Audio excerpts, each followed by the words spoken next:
Nasilayan na ang bonggang transformation ni Vanette to Vanessa, played by Yazzie Pressman sa Black Rider. Pero may iba pang pasabog ang series dahil may isang opa na makiki-join force sa aksyon.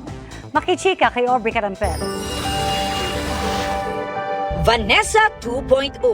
Out na ang signature curly hair ni Vanette. At in ang classy and sophisticated look ng karakter ni Yazzie Pressman na si Vanessa sa Black Rider. Pagkatapos kasi ng Red Wedding Massacre kung saan nabaril si Vanette sa ulo, Wala po akong maalala. nagkaroon siya ng amnesia. Sakto namang natuntun siya ni President William Romero na natuklasang si Vanette pala ang kanyang nawawalang anak. Napakaganda ng anak ko.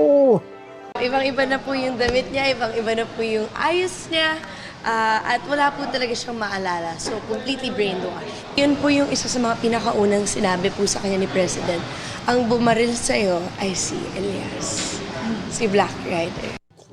Kasabay ng kanyang transformation, naghahanda na rin daw si Yazzie na sumabak sa mas maaaksyong mga eksena. Ibang klase naman daw ng palaban si Vanessa. Ito, wala talagang makakalapit sa kanya ngayon kasi meron na siya talagang paninindigan. Alam niya na kung nasang pwesto siya, sinabi sa kanya anak siya ng presidente, sinabi sa kanya na si Black Rider ang pwedeng pumatay sa kanya, so lagi po siyang naka-ready. Sa episode ngayong gabi, dapat daw abangan ang muling pagkukrus ng landas ni Vanette at Elias aka Black Rider. Nawala na lang po ako ng matagal na panahon, lumipas na ang ilang buwan. Kaya very shocking para kay Elias.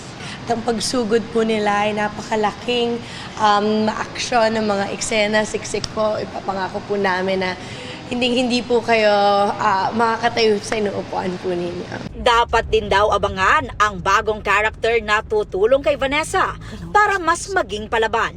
Ang clue, siya ay from the land of K-drama. Ang trainer po ni Vanette ay napaka-familiar po sa marami po mga Pilipino, lalo-lalo na po sa mga nanonood ng K-drama. So, very, very exciting po. Ang set po namin nagkakagulo every time na may mga ganun po kaming eksena. Pero we're very, very excited to see if you guys would love this new character.